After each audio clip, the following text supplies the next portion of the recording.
Puji dan syukur saya panjatkan kepada Tuhan Yang Maha Esa karena atas limpah rahmat-Nya dan hidayahnya kita dapat dipertemukan dalam keadaan sehat walafiat pada acara yang sangat luar biasa, yaitu Konferensi Jurnal Tenda edisi pertama tahun 2026. Kakak yang saya hormati, Gerakan Pramuka tidak pernah berhenti bergerak dan berinovasi. Sebagai wadah pemikiran ilmiah yang segar dan edukatif, majalah ilmiah populer Tenda hadir sebagai lentera literasi bagi kita semua. Dalam upaya mempersiapkan artikel terbaik di edisi tahun 2026 ini dari sekian banyak karya yang masuk, dan hari ini terpilih 4, hanya ada 3 yang sudah siap untuk menginspirasi dunia kepramukaan kita. Selamat sore kakak-kakak sekalian. Sore. Di sore hari yang berbahagia ini, saya mengucapkan terima kasih atas kehadiran kakak-kakak sekalian dalam rangka tadi kata Kak Fardi kita belajar bersama berdasar pada tulisan dari kakak-kakak yang sudah memberikan gagasannya, melakukan penelitian, membuat tulisan yang akan dimasukkan ke dalam atau dimasukkan ke dalam jurnal Tenda. Materi yang pertama yang akan disampaikan oleh Kak Lina Marlina, dengan judul Scouting as Experiential Learning, as Experiential Leadership Education, a Conceptual Model of Youth Leadership Development through the Petrel System. Untuk itu, saya persilahkan Kak Lina menyampaikan gagasannya. Silakan Kak. Izin share screen, apakah Ya. boleh? Bismillahirrahmanirrahim. Assalamualaikum warahmatullahi wabarakatuh. Waalaikumsalam warahmatullahi wabarakatuh. Salam Pramuka. Salam. Perkenalkan kakak-kakak semuanya, dan saya ucapkan terima kasih kepada Bapak Ibu moderator Kak Sri atas waktunya yang sudah diberikan kepada saya. Saya izin memperkenalkan diri dulu sebelum saya memaparkan apa yang sudah saya tulis. Saya Lina Marlina dari Politeknik Tribuna Tasikmalaya, menulis bersama Kak Ahmad Munzir. Saya sebagai kakak pembina penegak di pesantren Pramuka Khalifah. Kemudian Kak Munzir ini juga sebagai pembina Pandega sekaligus pelatih pembina di Pusdiklat Kuarcap Tasikmalaya. Kak Munzir juga sebagai kandidat PhD di Universitas City of Malaysia. Baik, hari ini saya akan menyampaikan apa yang sudah saya tulis. Mohon izin dari kakak-kakak yang sudah berpengalaman. Saya hanya ingin menyampaikan sedikit yang sudah saya tulis. Pada kesempatan ini saya ingin menyampaikan tulisan saya yang berjudul Scouting as Experiential Leadership Education, a Conceptual Model of Youth Leadership Development through the Patrol System. Yang di artikel ini sebetulnya berangkat dari satu pertanyaan sederhana yang mungkin selama ini kita yakini dalam kepramukaan. Saya akan memasuki slide yang kedua. Tadi artikel ini berangkat dari satu pertanyaan sederhana yang mungkin selama ini kita yakini bahwa dalam kepramukaan itu ada yang namanya leadership, tapi juga jarang dijelaskan secara teoritis. Jadi mengapa sistem Bergu mampu menjadi laboratorium kepemimpinan yang sesungguhnya? Nah, di sini kita lihat penelitian ini punya urgensi yang sangat kuat, kakak-kakak semuanya, saat di dunia membutuhkan semakin banyak pemimpin muda yang mampu berkolaborasi, mengambil keputusan, dan juga bertanggung jawab. Masalahnya pendidikan formal pada umumnya masih berfokus pada pembelajaran konseptual. Sementara berbagai penelitian menunjukkan bahwa kepemimpinan berkembang melalui pengalaman, melalui partisipasi, dan juga melalui tanggung jawab yang nyata. Disinilah kepramukaan menjadi menarik karena kepramukaan menyediakan ruang bagi peserta didik untuk mengalami, memimpin, atau memperbaiki, dan juga belajar kembali. Namun sampai saat ini, mekanisme untuk melihat bagaimana pengalaman tersebut terbentuk, bagaimana kepemimpinan itu terbentuk, belum dijelaskan secara utuh. Dan ini sangat urgent sekali. Kemudian, research ini juga kami meninjau dari literatur. Kami menemukan 3 kelompok kajian besar dari beberapa literatur yang kami kumpulkan. Yang pertama itu ada kajian tentang leadership development yang banyak membahas pengembangan pemimpinan orang dewasa. Kemudian dari literatur itu juga kami mendapatkan yang kedua experiential learning yang membahas bagaimana manusia belajar melalui pengalaman. Kemudian yang ketiga itu yang kami temukan ada youth development yang berfokus pada pengembangan remaja dan pemuda. Menariknya, dari ketiga bidang ini, itu masih berjalan sendiri-sendiri. Belum ada model yang secara khusus menjelaskan bagaimana pengalaman dalam kepramukaan bisa menghasilkan kemampuan kepemimpinan yang berbarengan. Nah, disinilah gap yang kami isi untuk menulis artikel ini. Kemudian, secara teoritis, fondasi yang kami tetapkan dalam penelitian ini, yang pertama itu ada, kita lihat di sini ada model yang kami bangun berasal dari sintetis 3 tradisi teori besar yang tadi di gap saya paparkan. Yang pertama adalah leadership development theory dari Day dan Gragoni. Yang teori ini menjelaskan bahwa kepemimpinan berkembang melalui pengalaman, peran, dan juga pembentukan identitas. Kemudian yang kedua, ini tentang experiential learning dari Cobb.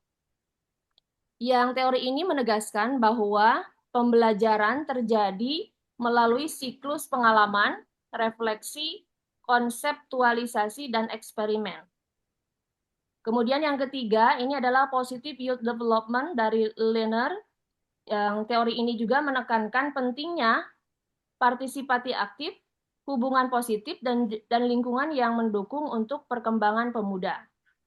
Dari ketiga teori ini, kemudian kami mengintegrasikan untuk menjelaskan bagaimana pengalaman kepramukaan bisa membentuk kepemimpinan pemuda secara berbarengan yang tadi di gap-nya itu masih sendiri-sendiri. Nah, ini kakak-kakak semua, sistem beregu sebagai struktur kepemimpinan. Di dalam artikel ini, kami menggunakan istilah patrol system. Salah satu poin dalam Scott Method yang kalau ada di gerakan pramuka di Indonesia disebut sebagai sistem regu atau sistem beregu. Yang menariknya, sistem beregu bukan sekedar cara mengelompokkan peserta didik, tapi juga sistem beregu menciptakan 3 hal yang penting. Yang pertama adalah rule rotation, yaitu kesempatan pergiliran peran. Yang kedua, peer governance, itu adalah pengelompokan kelompok oleh anggota sendiri. Dan yang ketiga itu ada share decision making, yaitu pengambilan keputusan secara bersama. Dengan kata lain, sistem beregu ini memberikan kesempatan kepada semua anggota untuk belajar memimpin dan dipimpin. Kemudian, di sini saya melihat ada 4 mekanisme pembentukan kepemimpinan, dan ini adalah kajian literatur kami yang menemukan 4 mekanisme utama tersebut. Yang pertama tentang leadership responsibility. Jadi peserta didik di sini diberi tanggung jawab nyata dalam merencanakan dan mengkoordinasikan kegiatan. Yang kedua, peer governance, dan yaitu anggota regu belajar mengelola kelompok dan mengambil keputusan bersama. Yang ketiga, experiential challenge. Mereka menghadapi tantangan nyata yang membutuhkan kerjasama dan pemecahan masalah. Yang keempat, ada collective reflection. Jadi mereka itu melakukan reflektif terhadap pengalaman yang telah dijalani. Keempat mekanisme ini membentuk suatu siklus pembelajaran kepemimpinan yang terus-menerus berlangsung. Jadi, kepemimpinan itu sebetulnya bukan hanya pembelajaran yang sendiri, tapi adalah pembelajaran yang terus-menerus berlangsung. Nah, di sini ada model konseptual yang kami usulkan. Ini adalah model dari artikel kami. Model ini menjelaskan bahwa kegiatan kepramukaan berbasis pengalaman menjadi titik awal.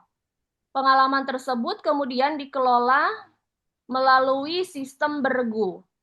Melalui sistem beregu muncul kesempatan praktek kepemimpinan. Praktek tersebut menghasilkan pembentukan identitas kepemimpinan serta tanggung jawab, kemampuan bekerja sama, dan kemampuan mengambil keputusan. Dalam jangka panjang, proses ini menghasilkan kemampuan kepemimpinan pemuda yang lebih matang. Jadi, kepemimpinan ini tidak muncul tiba-tiba. Ia terbentuk melalui rangkaian pengalaman yang terstruktur. Ini adalah model konseptual yang kami usulkan di artikel ini. Kemudian ada mekanisme dan outcome. Setiap mekanisme menghasilkan kompetensi yang berbeda tentunya. Tanggung jawab menghasilkan akuntabilitas, tata kelola kelompok menghasilkan kemampuan kolaborasi. Tantangan akan menghasilkan resiliensi atau daya lenting. Dan refleksi akan menghasilkan identitas kepemimpinan. Artinya, sistem beregu bukan hanya menghasilkan pemimpin atau yang mampu memimpin, tetapi juga membentuk karakter, kemampuan bekerja sama, dan kesadaran diri sebagai pemimpin. Ini adalah outcome yang kami rumuskan. Kemudian, ini ada theoretical foundation dan research positioning. Preposition.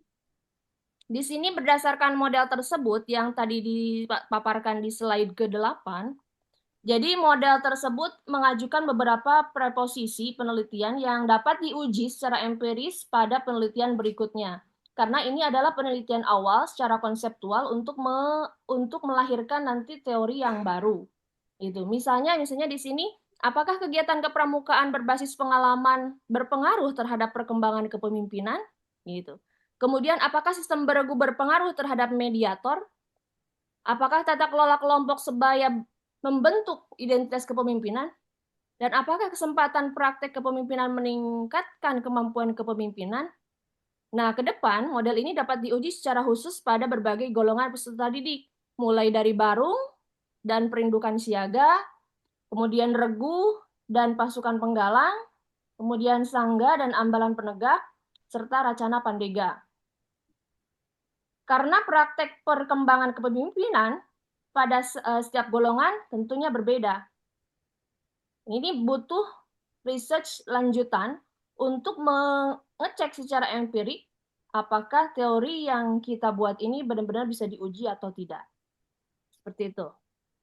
Dan kesimpulannya, sebagai penutup ada 3 poin utama yang ingin kami sampaikan. Pertama, kepemimpinan berkembang melalui pengalaman. Yang kedua, sistem beregu merupakan struktur yang memungkinkan pengalaman tersebut berubah menjadi pembelajaran. Yang ketiga, kepramukaan dapat dipahami sebagai pendidikan kepemimpinan berbasis pengalaman. Oleh karena itu, kami mengusulkan pada tulisan ini, Scouting is not merely a youth activity, it is an experiential leadership education system. Dengan kata lain, bahwa kepramukaan bukan sekedar kegiatan bagi kaum muda, tetapi sebuah sistem pendidikan kepemimpinan yang dibangun melalui pengalaman yang nyata. Sekian dan terima kasih. Kalina luar biasa ya. Kalina ini dosen sekaligus pembina pramuka juga ya. Iya. Guru. Oh guru Keren. ya. Iya. Itu luar biasa kayak sistem patrol. Ya. Yang saya ingin garis bawahi, apakah kakak sudah mempraktikkan isi kajian yang kakak buat ini? Sedang dipraktekkan, Kak. Jadi, ya. Ya, sedang dipraktikkan ya. Dan berapa lama durasi kakak, Kalina dengan Kak Musir dalam menyusun artikel ini? Artinya itu luar biasa Kak, banyak teori-teori baru yang dikembangkan oleh kalian dan kamu Zir. Jika ini bisa dipraktikkan, diimplementasikan, dan berproses dari mulai input, proses, output, outcome, dan itu berdasarkan hasil pengamatan dan hasil kajian yang kakak buat luar biasa. Bisa dijadikan sebuah terobosan baru dan juga eh, untuk dioptimalkan di Kuarnas yang nantinya akan berguna bagi seluruh tokoh di Indonesia. Berapa lama kakak menyusun artikel ini? Teori-teori tadi Sebetulnya jadi dikembangkan?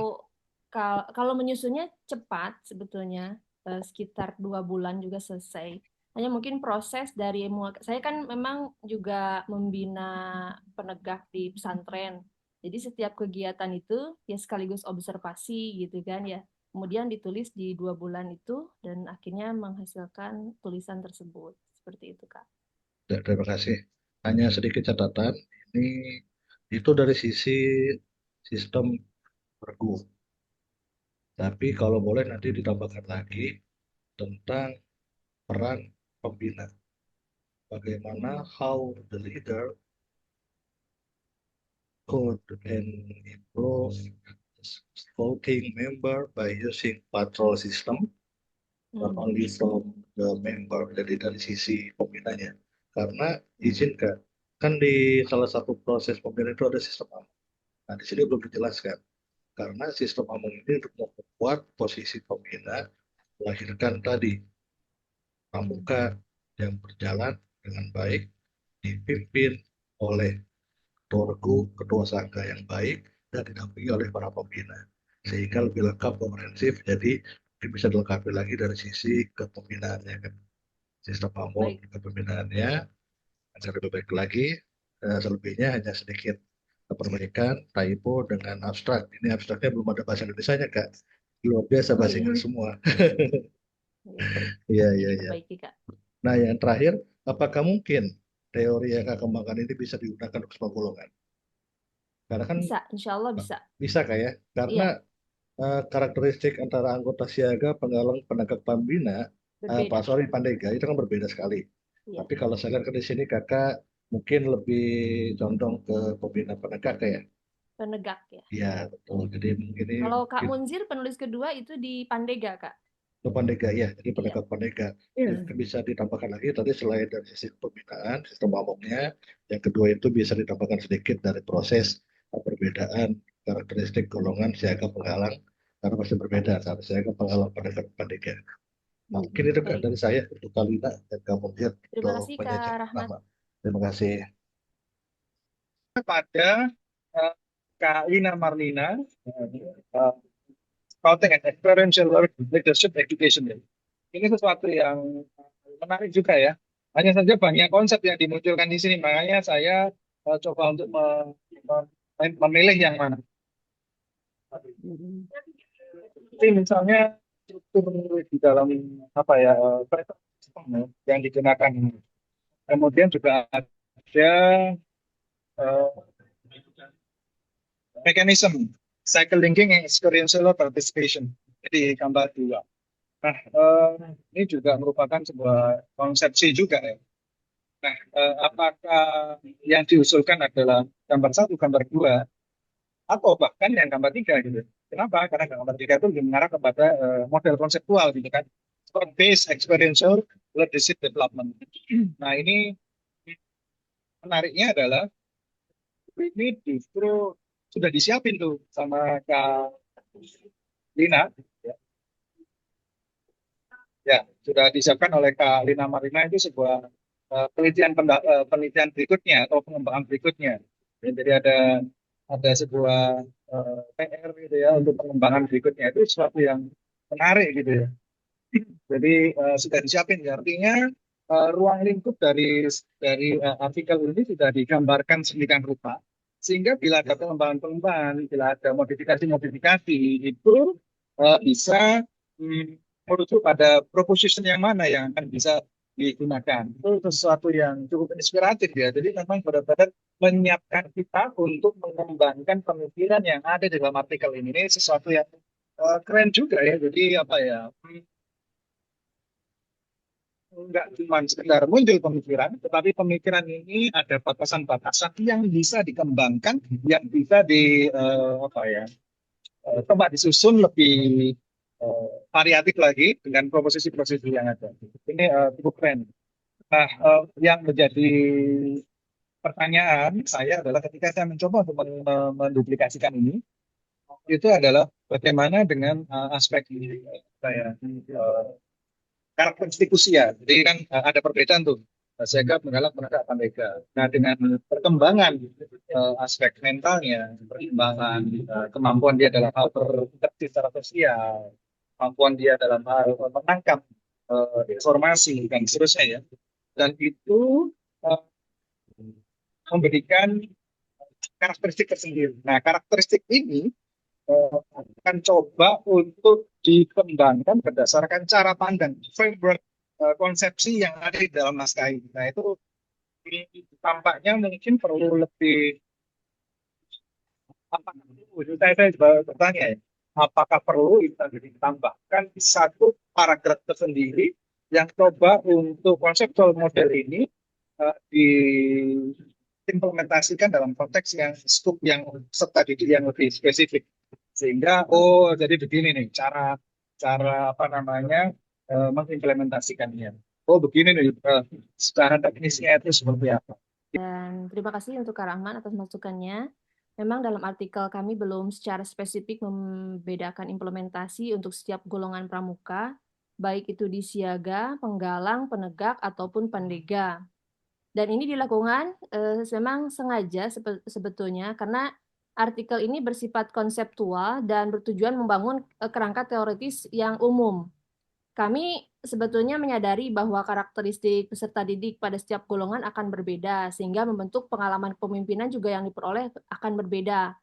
Dengan demikian, peran orang dewasa, khususnya pembina, untuk usia siaga misalnya, pendampingan orang dewasa cenderung lebih intensif dan direktif, sementara untuk penggalang, penegak, dan pandega, itu biasanya orang dewasa lebih bergeser menjadi fasilitator, mentor, dan pendampingan yang memberikan ruang kemandirian lebih besar. Oleh karena itu, kami tidak memberikan batasan secara rinci pada partikel ini agar model konseptual yang dibangun tetap dapat digunakan sebagai kerangka umum.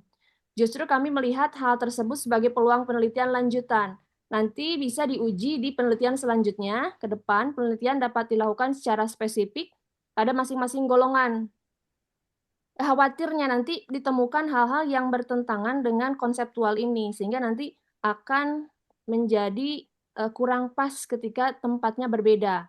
Nah, untuk mengidentifikasi bagaimana mekanisme pendidikan kepemimpinan berbasis golongan ini, kami meyakini pendekatan berbasis golongan tersebut berpotensi menghasilkan kebaruan teoritis yang mendalam, tetapi nanti masukan dari Kak Rahman akan kami buat secara umum atau general untuk setiap golongan di paragraf-paragraf di bawah model-model yang telah kami buat.